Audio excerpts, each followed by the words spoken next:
A paz do Senhor, meus irmãos, que a graça e a misericórdia do Senhor Jesus sejam com todos vocês. Você está aqui no canal Boas Notícias e nós estamos começando mais um subsídio para a Escola Bíblica Dominical Lições de Adultos da Casa Publicadora das Assembleias de Deus, a CPAD. Nós estamos no nosso segundo trimestre, chegando ao fim. Hoje é a lição de número 12, depois só tem a de número 13, encerrando mais um trimestre. Mas agora, na lição de número 12, para 21 de junho de 2026, estaremos com o assunto a reconciliação de Jacó com Esaú. Eu quero lembrar você que o comentário completo nós temos no canal TV Comadesma. Aqui embaixo, na descrição, onde tem assim, subsídio para a Escola Bíblica Dominical, você vai lendo, aí você vai chegar no link, você clica no link e você vai direto lá para o canal da TV Comadesma, onde a gente está comentando completamente a lição, todos os tópicos, subtópicos e tudo mais. Aqui, como você sabe, é apenas um subsídio, um complemento que a gente faz aqui no canal Boas Notícias. E de já agradeço você pelo carinho de sempre acompanhar conosco. Se inscreva se ainda não é inscrito e se inscreva lá também no outro canal da TV Comadesma, o canal da nossa convenção, tá certo? Então o assunto, a reconciliação de Jacó com Esaú, e diz-nos assim o nosso texto áureo. Então Esaú correu-lhe ao encontro, abraçou-o, lançou-se sobre o seu pescoço, beijou-o e choraram. Gênesis 33 e 4. Verdade prática. Em Deus sempre há possibilidade de perdão e reconciliação. Sempre há possibilidade de perdão e reconciliação. Graças a Deus por isso. Jacó, ele enganou seu pai, mentiu e tomou a bênção no lugar do seu irmão. Isso só agravou o relacionamento entre os irmãos. No entanto, a distância entre os irmãos, o tempo e também a ação de Deus no coração deles fizeram com que houvesse arrependimento, perdão e também reconciliação. É um dever do crente o perdão e a reconciliação, em especial no âmbito familiar. A palavra-chave desta lição é a palavra reconciliação. A nossa introdução nos diz assim: chegou o dia em que finalmente Jacó teria que encontrar seu irmão e acertar as contas com ele. Seu coração estava temeroso e ansioso, mas Esaú, ao encontrar Jacó, abraçou-o, beijou-o. O inesperado aconteceu. Podemos ver o encontro fraternal entre os dois irmãos, que pela graça de Deus tomaram atitudes de valor. O encontro de Esaú com Jacó é um exemplo a ser seguido por todos os que tiverem algum tipo de desentendimento com seus familiares ou outras pessoas próximas. Bem, esta lição tem 3 tópicos. O primeiro, irmãos em conflito. O segundo, o encontro entre Jacó e Esaú. E terceiro, a família de Jacó segue seu caminho. Primeiro tópico, irmãos em conflito. Quando crianças, discussões e conflitos fazem parte do processo de crescimento. Estão aí conhecendo o mundo, conhecendo as coisas, conhecendo as pessoas, tendo as primeiras decepções, as primeiras frustrações, as primeiras raivas. E quem está nesse ambiente? O outro irmãozinho. Quem está passando por esse processo, o outro irmão que está ali perto. E nesse caso, é inevitável que aconteçam os conflitos, as rivalidades, as briguinhas e tudo mais. Então, desde a infância, o ambiente familiar é verdadeiramente o local propício para a gente treinar nossos filhos na paciência, no amor ao próximo, no perdão, na cordialidade, na diplomacia e tudo mais, tá? Então, aqui nesse primeiro tópico, vamos falar um pouquinho sobre causas de conflito entre irmãos, segundo os estudiosos aí, os psicólogos e tudo. Algumas causas, tem muitas, mas eu relacionei apenas um pouco aqui. Uma delas é o choque de personalidade. Choque de personalidade, exatamente. A maneira como cada um vê o mundo. Cada um vê o mundo. Um tem uma ótica, uma visão do mundo, outro tem outra ótica, e essa forma de ver o mundo, um vê uma ideologia política como boa, outro vê como nefanda e tudo e tal. A forma de ver o mundo causa, de certa forma, algum conflito entre irmãos. Outro, o tratamento desigual por parte dos pais. Lembra-se de Jacó, né? Com José, o xodozinho dele, em detrimento de outros irmãos. Isso causou uma estranheza, uma desavença, um ciúme. E os irmãos o venderam como escravo, você sabe a história lá em Gênesis. E tudo isso ocasionado principalmente porque Jacó não soube trabalhar essa situação toda. Ele já tinha passado por isso em casa, em relação a seu irmão Esaú, e falhou também nesse quesito em relação a como ele se comportava ao demonstrar seu amor e carinho, primeiro pela mãe de José e segundo pelo próprio José. Bem, então o tratamento desigual pode sim ser causa de conflito entre irmãos. Outro, competição. Competição. Desde pequeno começa a competir por brinquedo, competir pela atenção dos pais, dos avós, competir por bens, a tal ponto que tem pais que dizem assim, ó, não leva não, se levar para um vai ter que levar para o outro. Não compra esse presente, compra essa roupa não, você vai ter que comprar para o outro. Não, não é assim não. Compra para um e pronto. E o meu? Não tem hoje o seu não. Aí o menino vai chorar, deixa eu chorar. Mesmo que o pai tenha dinheiro, às vezes é bom deixar o menino passar por isso. Depois, daqui uma semana, 15 dias, um mês, aí sim compra para ele. O outro não, você já... E vai trabalhando, mas não, a gente já vai criando o menino nesse negócio. Se ele tem, eu tenho que ter também. Se ele ganhou, eu tenho que ganhar também. E aí o mundo lá fora não é a casa de papai e mamãe. Lá fora é cada um por si. O mundo não tem dó de ninguém, não.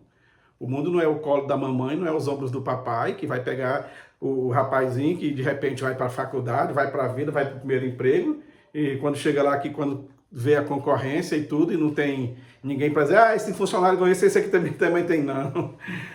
O negócio é diferente aí fora.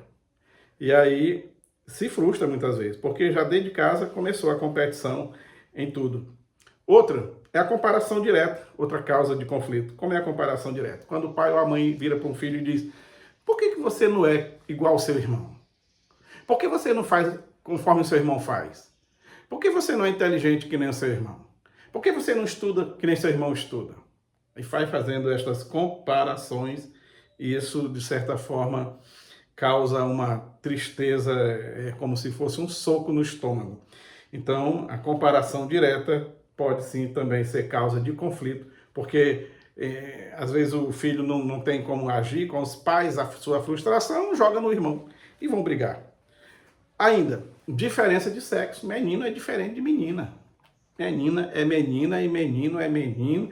Embora hoje em dia o povo tá tão difícil para dizer até o que é uma mulher. O povo tá ficando assim, não sei como é que tá essa sociedade, que até para definir o que é uma mulher, tem professores universitários hoje que não dão conta de definir o que é uma mulher. Ele vai lá para dar aula de biologia para a gente definindo o que é célula. É complicado.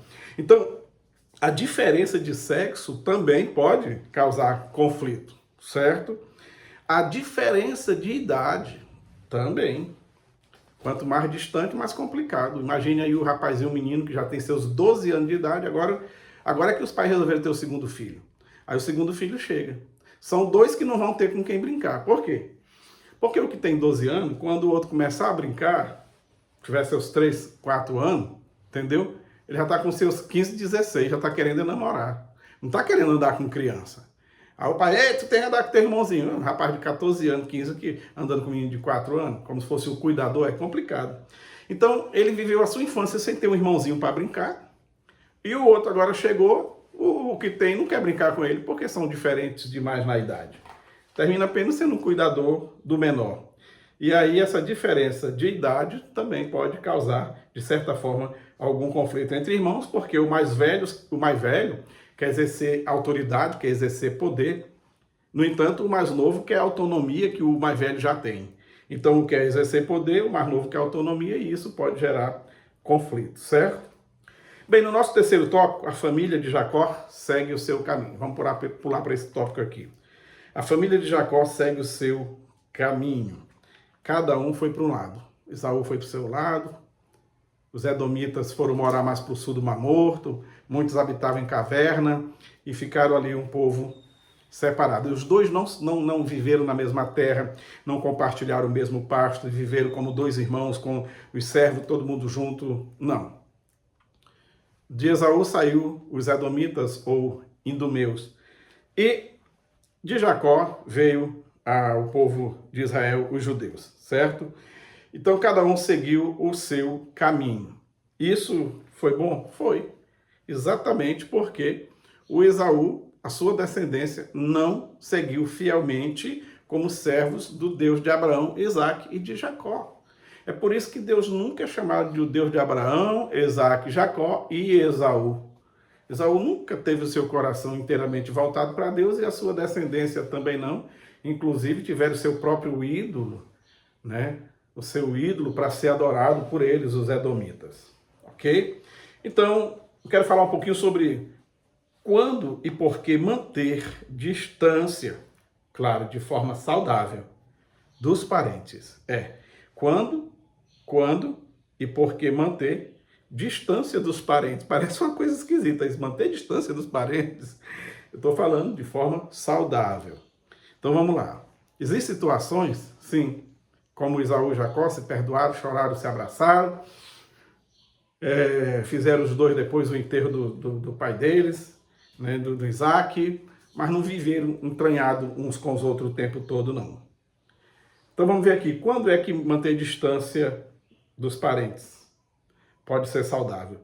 Primeiro, quando a convivência tem sido causa de abusos, de estresse crônico, de deboches e de invalidação. Você sabe o que é invalidação?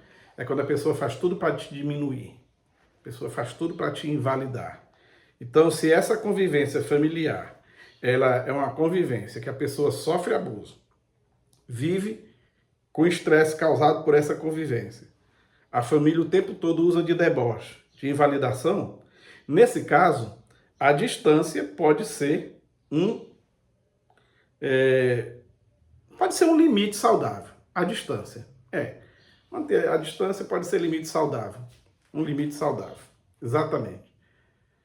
Como até o caso do sogro de Jacó, quando ele veio atrás, que soube que ele foi embora, e o encontrou, fizeram um acordo, fizeram um limite, colocaram ali uma coluna ali, deram o nome, e disseram, olha, vamos ficar aqui combinado. Eu nunca passarei daqui para ir para te fazer mal. E você também nunca passa daqui para cá. Ainda mais você nunca vai maltratar minhas filhas. Ótimo? Ótimo. E aqui é o nosso limite aqui. Ok. Quando a gente passar daqui para lá, que seja sempre em paz. Sempre que você passar daí para cá, que seja também em paz, no respeito e na consideração. Então a gente precisa, às vezes, com a família também colocar um limite saudável. E ao passar desse limite, que seja simplesmente para um momento de confraternização, de alegria e tudo, sem que haja o estresse. Certo? Outro, estou falando de quando manter a distância saudável dos parentes e o porquê. Segundo, então, quando a relação é cheia de agressividade, de manipulação e críticas constantes. Exatamente. Pessoa agressiva com palavras, só trata o outro com grosseria, ou então manipulação, sempre com segundas intenções, sempre que procura os parentes é para tirar proveito, querer tirar vantagem, certo? Ou então crítica constante, só critica, nunca elogia, nunca tem motivo de dar os parabéns, sempre criticando, sempre, tudo.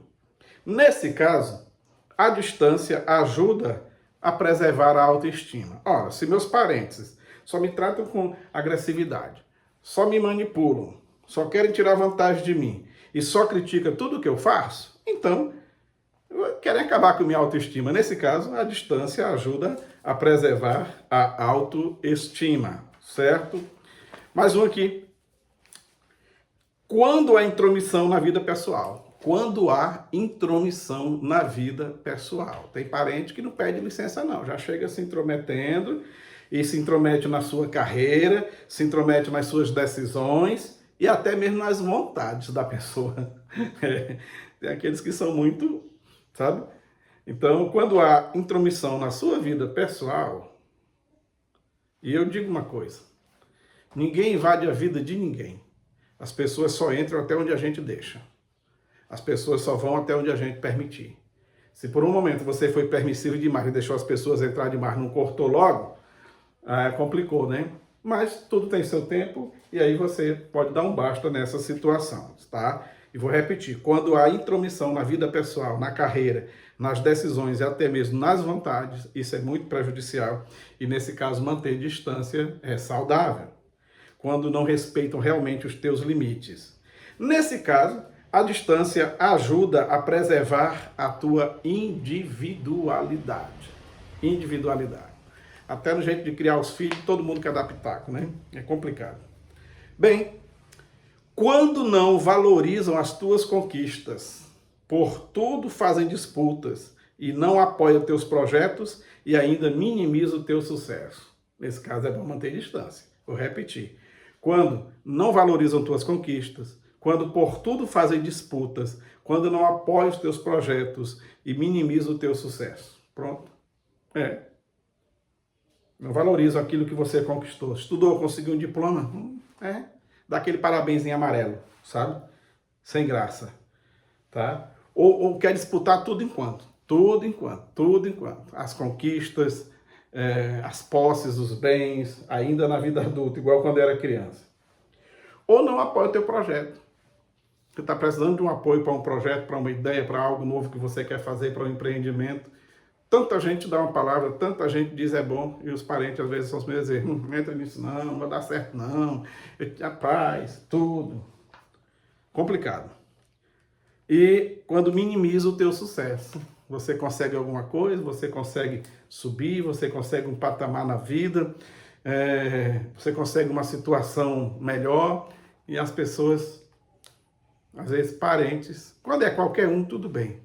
Mas quando é parentes que minimizam as tuas conquistas, o teu sucesso, é triste, né? Aí, nesse caso, a distância vai fazer você perceber que, com a ajuda de Deus, você poderá vencer na vida. Ainda que os pais ou mãe te abandonem, Deus diz, eu não te abandonarei. Então, apegue-se a Deus.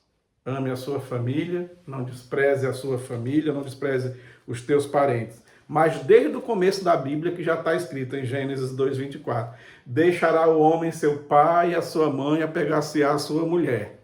É isso aí. É assim que tem que ser. E os parentes, não despreze nem abandone teus parentes.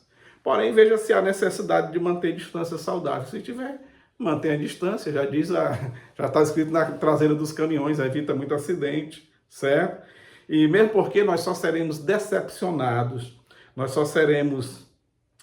É isso mesmo, decepcionado, entristecido de verdade, por quem está próximo da gente, por quem está próximo. Jesus não disse que os inimigos do homem são da sua própria casa?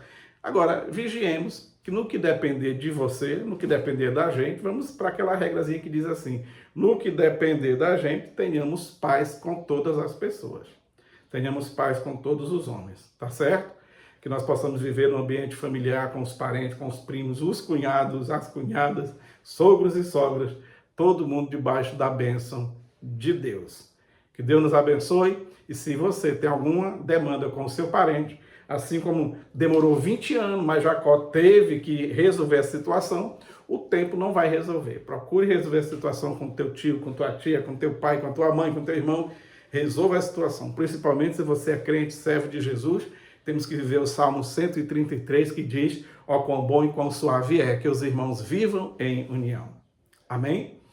Que Deus te abençoe, muito obrigado por assistir. Você que veio até aqui, curta, comente, compartilha, se inscreva no nosso canal, ative o sininho aí para receber as notificações sempre que tiver um novo vídeo. A gente se encontra, se Deus permitir, num próximo vídeo aqui no nosso canal. Um abraço, Deus abençoe.